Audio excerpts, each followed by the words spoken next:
Commissioner police ti gbọ́ sí wọ́n dẹ̀ ní kó present ẹni náà á bẹ́tà kó present ẹ o á bẹ́tà kó present ẹni náà because báwo lè yan.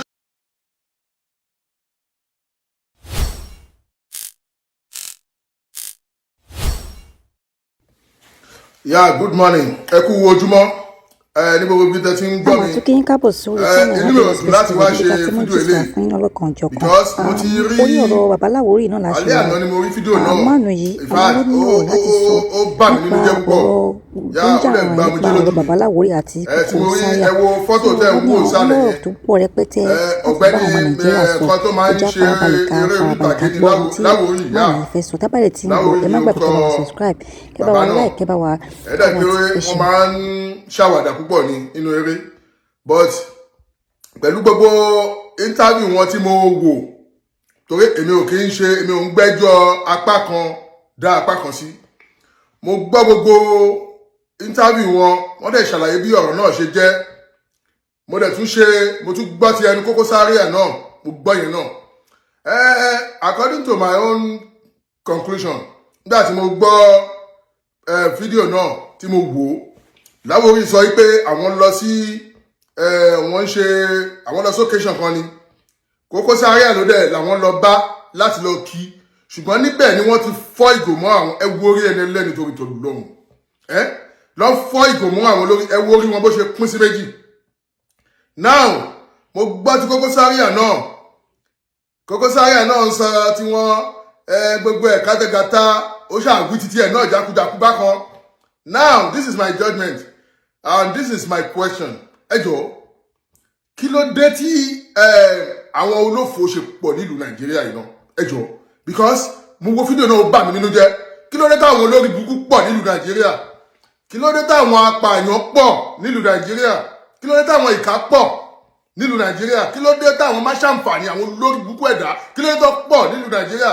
Ẹ wo bí ẹ̀dá ṣe ṣe ẹ̀dá ẹgbẹ́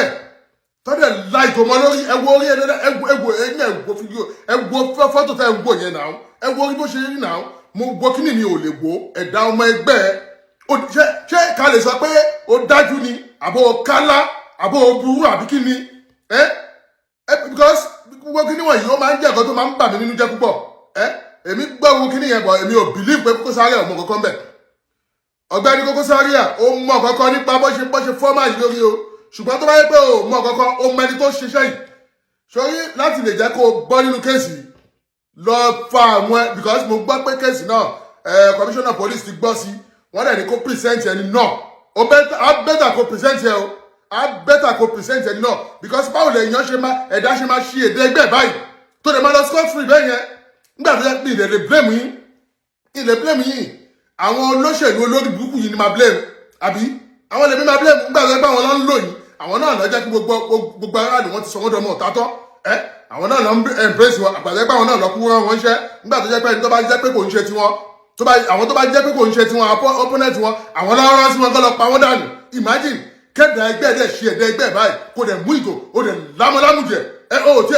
mo ń gbọ́ wọn tí màá yìí lóun bá sùn báyìí àánú rẹ̀ ń ṣe mí ó lóun ò lè sùn àbí ẹ̀yin náà ẹ gbòó torí tọ̀ lọ́rùn kéèyàn dẹ̀ ṣe ẹ̀dá ọmọ ẹgbẹ́ báyìí ẹjọ́ wọn dẹ̀ kọ́ nígbà tó yẹ pé tó bá ti àwọn ọlọ́pàá tó ń lò ṣiṣẹ́ náà ara wọn náà ni ẹni tó bá ti lówó ló ń lọ sọ́dọ̀ ọlọ́pàá ẹni tó bá ti lọ sọ́dọ̀ ọlọ́pàá tó bá ti rówó débẹ̀ òun ló jàre àbí irú ẹ̀ náà lélẹ̀ tó ń ṣẹlẹ̀ mo gbọ́ yẹn náà bíi last week Títí Màṣá ìyàwó K1 tẹ́lẹ̀ torí pé èèyàn kan ó ń ya fídíò ó wá ṣe kí ni ó wá olọgbọ́lọ́pàá madam Adéọlá àbí kí ló kọ ọdún àyẹ ó wá gbé yẹn náà ó lọ tì mọ́lé fódìdí ọjọ́ 5 ó lọ sanwó fáwọn SARS àwọn ọlọ́pàá gbèrè àwọn alátẹnujẹ tó yẹ kí wọn iṣẹ́ wọn ò tó wọn àwọn náà wá lọ gbẹ́rẹ́ lẹ́ni torí pé ó ń ṣe fídíò ó ń ṣe fídíò ọkùnrin bí ọkọlọ́kọ lòun náà dẹ̀ lọ ń fẹ́ tó ń gbé pamọ́ tó wá sọ pé èèyàn kan ń ṣe fídíò ẹ̀ káṣírí bá àmàtù ọlọ́tì ẹni ẹlẹ́ni mọ́nulé fódìdí ọjọ́ 5 irú ìyàn jẹ́ wo lè tó ìtọ́ náà irú environment wo gan nílùú Nàìjíríà yìí vat tí mi ká fi sẹ́nu ká dákẹ́ ni àbí nígbà tó lọ mú èèyàn tó lẹ̀ tí mọ́lé tó fídíò but tá bá bá irú náà ká bá ìwé o ṣe rí èyí tẹ́ wà Nàìjà this is my advice for you ṣe rí tó bá mọ̀ pé o fẹ́ máa blog Nàìjà pé bí akíní ẹ má jẹ́ wọ́n fìyà jẹ yín ẹ má jẹ́ wọ́n ṣe yín léṣe tẹ bá rí fídíò kan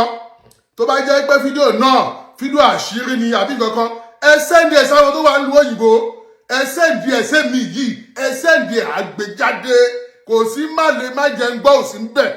ẹ̀yin tẹ́ wà Nàìjíríà náà máa lé mú láti lè ṣe yín léṣe àbí láti lè lu owó agbára lẹ́yìn lórí nígbà tó tẹ̀ jẹ́ pé ìkan náà àwọn aṣíwájú Nàìjíríà àwọn jákujàku àwọn àlòkù ẹlẹ́wọ̀n tẹ́lẹ̀ tóun náà ń ṣòfin lọ́jọ́ ọjọ́ sí pẹ́nikẹ́ni tó bá sọ̀rọ̀ nípa gọ́ọ̀mẹ̀ntì ọdún 2 lẹ́wọ̀n ibo ló wà ní constitution ìwà àlòkù òyìnbó ẹ̀tọ́ ẹ̀pọ̀ òun náà sákò lẹ́wọ̀n nílùú òyìnbó mi báyìí ni kò máa sọ pé ẹni tó bá sọ̀rọ̀ bá ìjọba Nàìjíríà ẹ̀wọ̀n ọdún 2 níbo ló wà ní constitution níbo ló wà is it not part of the strength of democracy láti lè máa criticize ìjọba níbo lọ́nà tí ń ṣe yẹn wọ́n ń ṣe everywhere ó wá lẹ́ni tó bá ti sẹ̀ yẹn ẹ̀wà ń dúnkokò máwọn èèyàn àwọn èèyàn wá dákẹ́ wọ́n ń wò yìí òun náà lè ti ba gbogbo ẹkùnkùn ti ba gbogbo ẹ̀jẹ̀ sí ẹ ti ṣe bó ṣe wù yín àbí èmi ló kàn òun náà nìyẹn àbí èmi ló kàn ẹ lọ fọkànbalẹ̀ á ti fọkànbalẹ̀ ẹ̀rẹ̀ ti ba gbogbo ẹ̀jẹ̀ gbogbo ẹ̀ ti dojú báyìí àbí ẹ̀rẹ̀ ti wá rí ṣe náà báyìí òun lẹ lọ́dún kan tó dàbí kọ́dún 4 ti pé yẹn òun náà rẹ̀ nìyẹn ẹ̀rẹ̀ ti wá rí ṣe báyìí kí ni ìyàtọ̀ kí ni ìyàtọ̀ kẹ́dà máa fi ìyà jẹ ọmọ ẹ̀dá ẹgbẹ́ kẹ́dà máa kókó máa lo agbára àìtọ́ lórí ẹ̀dá ẹgbẹ́ tí gbogbo àdéjọ wà ń bẹ̀ tó bá yà á máa bú pé èèyàn kan òde kíní kan àwọn ara wa náà látún fi ìyà jẹra wa báyìí ìwọ tó bá wà nílùú yẹn tó bá rí fídíò kan tó bá jẹ́ pé àwọn ẹsẹ́ǹdì ẹ̀ sáwọn tó bá wà nílùú òyìnbó ẹsẹ́ǹdì ẹ̀ sẹ́mi àgbéjáde ẹsẹ́ǹdì ẹ̀ kò sí nǹkan tó lè fà wá ṣe ló ti yẹ ẹsẹ́ǹdì ẹ̀ sí mi ẹ má fi ayẹ láàfin ẹ má fi tàfàlà débi pé wọn máa ń lé yín láti pa yín àbọ̀ máa fẹ́ ṣe yín léṣe ìyẹn bẹ́ẹ̀ fẹ́yìn tẹ wà ní Nàìjíríà because àwọn lè fẹ́ máa fi owó agbára mú yín ṣùgbọ́n tẹ bá ti rẹ́dí fídíò àbí ẹsẹ́ǹdì ẹ̀ sáwọn tó wà lóyìn wá gbéjáde back to Koko Zaria. This is my advice for you. Koko Zaria, tó bá mọ̀ wípé o mọ̀ kankan gẹ́gẹ́ bí mo ṣe gbọ́ fídíò ẹ̀ yẹn o. Ṣó ti yé? Gẹ́gẹ́ bí mo gbọ́ fídíò ẹ̀ wọ́n mọ̀ pé o mọ̀ kankan gba kẹ́sì. Ẹni tó ṣe o mọ̀ o. Ẹni tó fọ́ Láwòrì lórí. Ẹni tó la ìgò mọ́ ọ̀gbẹ́ Láwòrì lórí. Ẹni tó là mọ́ lórí o mọ̀ o. Tó bá mọ̀ kó nífẹ̀ẹ́ ara ẹ̀ lọ mú ẹni yìí kò dẹ̀ lọ fà lọ́lọ́pàá lọ́wọ́. Ṣọ́kọ̀ tó ṣe ń ṣe kéèsì ẹgbẹ́ àti gbogbo ọ̀dọ̀ ọlọ́pàá tó bá gbogbo iná lẹ́nu lóyìnbó tó bá fẹ́ lọ lóyìnbó kó lọ fi ẹ̀wọ̀n jura tó gbogbo fídíò yẹn wọ́n máa ṣẹ́ gbogbo ibi tó bá wù kó lọ wọ́n máa dúró di ẹ̀bẹ̀ ni o tó bá mọ̀ pé o mọ̀ kankan bẹ̀ lọ fa ẹni tó ṣe lọ fà lọ́wọ́ deputy commissioner of police kó lọ fà lé lọ́wọ́ wọ́n dẹ̀ ń ṣú ẹ so kò má bìlì pé bóyá torí pé ó ń support èèyàn kan ó ń support MC now MC come here MC ọ̀rọ̀ kàn rẹ o yeah. We need justice for this Láwòrì. Má yẹ má jẹ́ kó fi yà jẹ má yìí gbé. Owó agbára lélẹ̀. Kí ló dé kí ló ṣe? Gbọ́ pé ó ṣe kankan ní gbogbo ọ̀rọ̀ tó wà lẹ́yìn. Ẹ kò dédé mú ẹ̀ fọ́tò wọn lórí. Ìwọ MC àkókò gbá pé Láwòrì náà ìwọ ló ń gbèjà o. Má wàá káwọ́ rọ̀ má wàá dákẹ́ o. I'm challenging you now MC Musiliu Olúọmọ.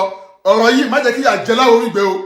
Má jẹ́ kí yà jẹ gbé o. Tọ́lọ̀ yìí bá dry down báyìí. Tí wọn ọ̀rẹ́ ni tó ṣe máa Láwòrì yìí báyìí. Tí wọn ọ̀rẹ́ tó fọ́ ìgò máyì lórí tó dẹ̀ lọ bẹ́ẹ̀ shame on you MC shame on you tó bá lọ báyìí torí ìjà ẹlẹ́ni yìí gbé o adẹ̀ ti gbọ́ lóríṣiríṣi náà tẹ́lẹ̀ pé gbogbo àwọn tó ń gbìyànjú tó ń kú sẹ́nu ẹ̀ ò ń ṣe kankan fún wọn now this is challenge for you MC Olúọmọ má yẹ kí yàrá jẹ máa Láwòrì gbé o tọ́jú máyì ìwọ ló ń gbèjà tó fi fọ́ ìgò máyì lórí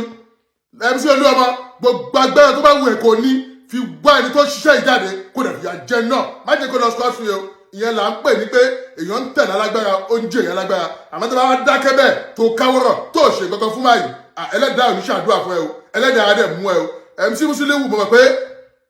aṣíwájú dáadáa ni ẹ mo dẹ̀ mọ̀ pé ó ti ń ṣe ọ̀pọ̀lọpọ̀ nǹkan tó dáa àti ń gbọ́ gbogbo ẹ̀ náà tẹ́lẹ̀ báwa ò tiẹ̀ ṣú àwa kò sí tó fẹ́ ṣe fẹ́mi kí ló fẹ́ ṣe fẹ́mi ṣùgbọ́n àárẹ̀ àwọn tó ń ṣe dáadáa sí bá gbàgbé máyì má dẹ̀ neglect máyì ẹni tó ṣe o mọ̀ pé olágbára ọ̀dẹ̀ lẹ́nu onípò lu agbára lórí ọ̀rọ̀ yìí o ẹni tó justice for Láwòrì ẹni tó fọ́mà yìí lórí wájáde kò dẹ̀ fìyà jẹ gbogbo ẹni tó dẹ̀ mọ́wọ́ bẹ̀ kò make sure kó lu agbára lórí wọn ni o kò dẹ̀ tọ́jú Láwòrì yìí báwa tọ́jú Láwòrì yìí èrò adá ni máa yìí o máa yìí kí àjẹ máa yìí gbé o kò mọ́ kò mẹsẹ̀ kò dẹ̀ ṣe kankan àgbọ́pọ̀ jà tó bá yẹ pé ń jà ń ṣe kankan that's a different ball game wọn ò jà wọn ò ṣẹ́ nítì torí pé ó ń support yẹ ìlara pé ó ń support yẹ lọ́sùn fọ́gò mọ́ lórí MC Olúọmọ má yẹ kọ́ yìí lọ bẹ́ẹ̀ o